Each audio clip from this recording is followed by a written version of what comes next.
How do children come into the world? I guess you have some kind of an idea, right? It has fascinated me since I was a little kid. I had no idea how it happens. And I heard all the stories about the storks and the cabbage leaves, and I got all kinds of explanations like mom and dad kiss, or mom and dad lie naked in bed. And I knew there was something missing, something important. So as a teenager, I decided to get to the bottom of it, if you know what I mean. But even after many years of perfecting my techniques, some questions still remained unanswered. Many have researched the wondrous technicalities of birth, and there is endless literature on the subject. But I thought it would be interesting to share with you the patient's perspective, or to be more precise, the perspective of a puzzled male. You see, my wife and I tried to have a baby for 2 years.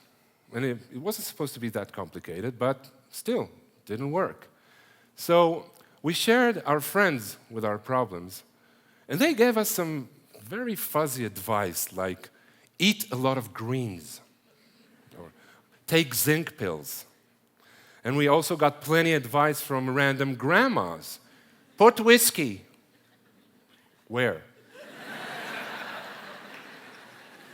At home. Put whiskey in your house.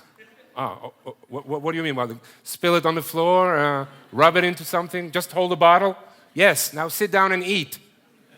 Thank you. I don't know you, but thank you. So we understood that we don't have a lot of time to waste, so we went to see my wife's doctor, who, after hearing a short description of our sexual history, suggested that I do a sperm test. Has anyone here done a sperm test? Yeah, as if someone would raise their hands if they had. Yes, I did. Yes. It's totally cool. I wouldn't bring it up on a first date. You know, but. So I learned that the adult man produces 100 million sperm cells a day. It's a wonder we have time to do anything else. And they say we can't multitask. Huh? Yeah. So this adds up to more than 1 trillion sperm cells in an average man's life. And still, despite the impressive output, men are responsible for 40% of infertility problems. Between 5 to 10% of the male population take sperm tests. So I was thinking, how bad can it be? I mean, there is no anesthesia, no needle, doesn't hurt. It's just basically some one-on-one quality time. I'm sure that if you were to stop any man on the street, he probably wouldn't say no. Maybe if it was late for work. But however, as I found out the hard way, it's actually not as sexy as that. I mean, when I got to the hospital clinic, I was greeted by a lady sitting behind a glass window and the words, "Did you bring sperm from home?" No, I said. I had no idea I could do that. So she gave me a sterile plastic cup with a sticker with my name on it, directed me to the restrooms, and told me to come back with the making of a child. I will spare you the details, but I can assure you it was quite challenging, since, just for example, blasting out of the PA system, I could hear, Dr. Feynman, please come to emergency. Dr. Feynman, please, will you hurry up? We're losing him. Not exactly the aphrodisiac I was hoping for. But a man's got to do what a man's got to do. So I returned to the lady and handed her my precious harvest. I'm trying really hard not to make eye contact because it was so embarrassing. I mean, she was, after all, a complete stranger who knew exactly what I've been up to 5 minutes ago. Besides, I thought to myself, I mean, you sit there all day with nothing much to do. You could at least lend a hand. I have premium shield, you know. And besides, how come they haven't invented a machine to do it for us. I mean, there is definitely a market.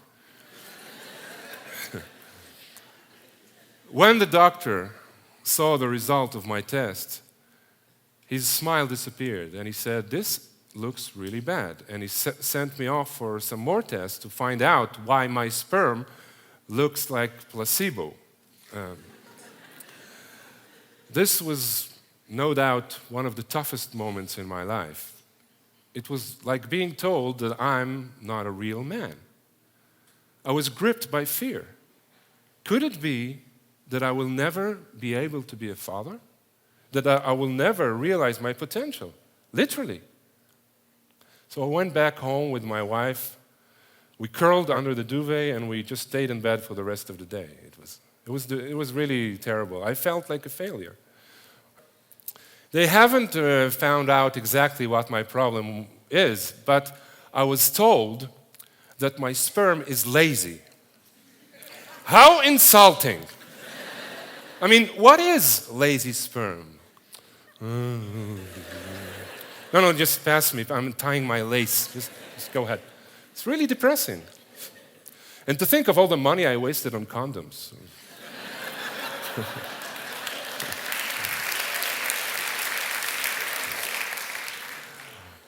Usually the attempts to enhance the sperm and, by selecting only the good-looking ones and returning them to the womb on ovulation day fail, as it did for us too, 3 times. So the doctor had no choice and we had to start IVF treatments. In vitro fertilization. Has anybody here been through IVF? Oh, really? I'll talk to you later.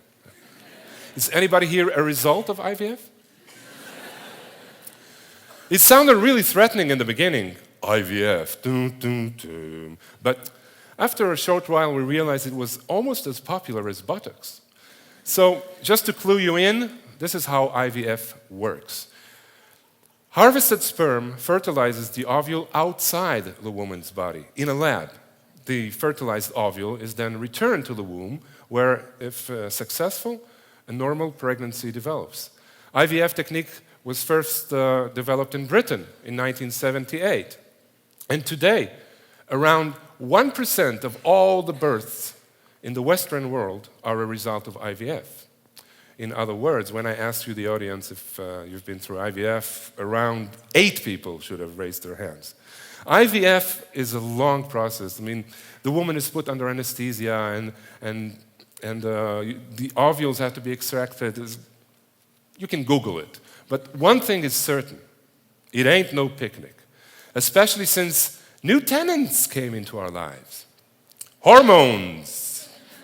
Let's talk for a moment about that time of the month when our partner are just about to get their period, PMS. Familiar? So imagine that almost every day of the month is PMS. AM, PM, PMS. Did you know that hormones are the only drug in the world that a man does not do, but still suffers from the side effects?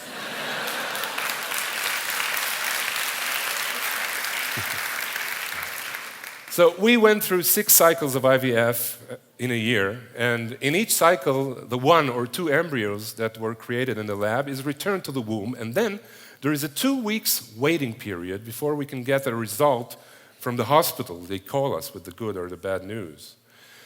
Now, 2 weeks is a long time. And this, I think, was the hardest part, the waiting. It's a mental challenge because you're trying not to think of it and keep yourself busy, and then one day you have a good feeling about it, but you're afraid to be disappointed again. And then there's nothing you can do. There is no possible way you can influence the result anymore. It's just like the lottery. We fill in the form, and then we wait for the numbers to be called, right? Until then, we just fantasize about our lives after we win. All you need is $1 in a dream. So one day, during one of those waiting periods, my wife wanted to make sunny-side eggs for breakfast. So she broke an egg into the frying pan, and it had 2 yolks. Is this a sign? We asked ourselves. Just a coincidence?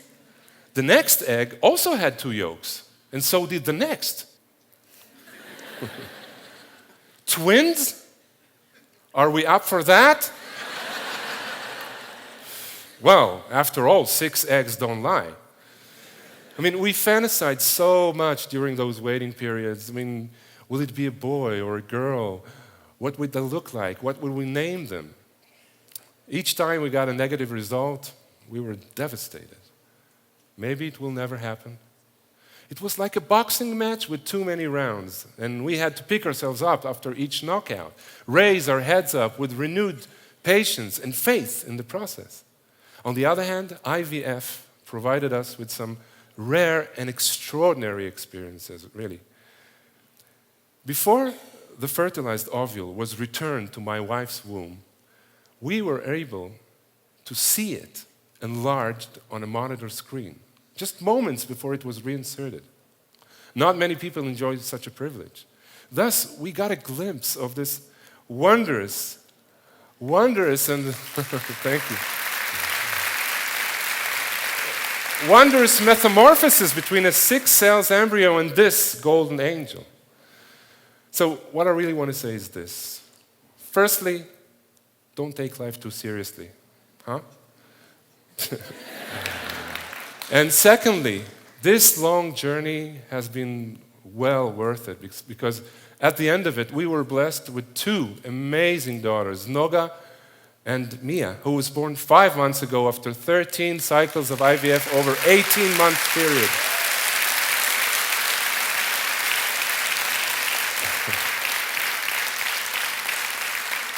And when they come one day and ask me, Dad, how did we come into this world?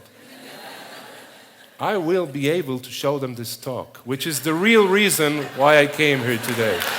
Thank you. Thank you very much. Thank you. Thank you. Thank you very much.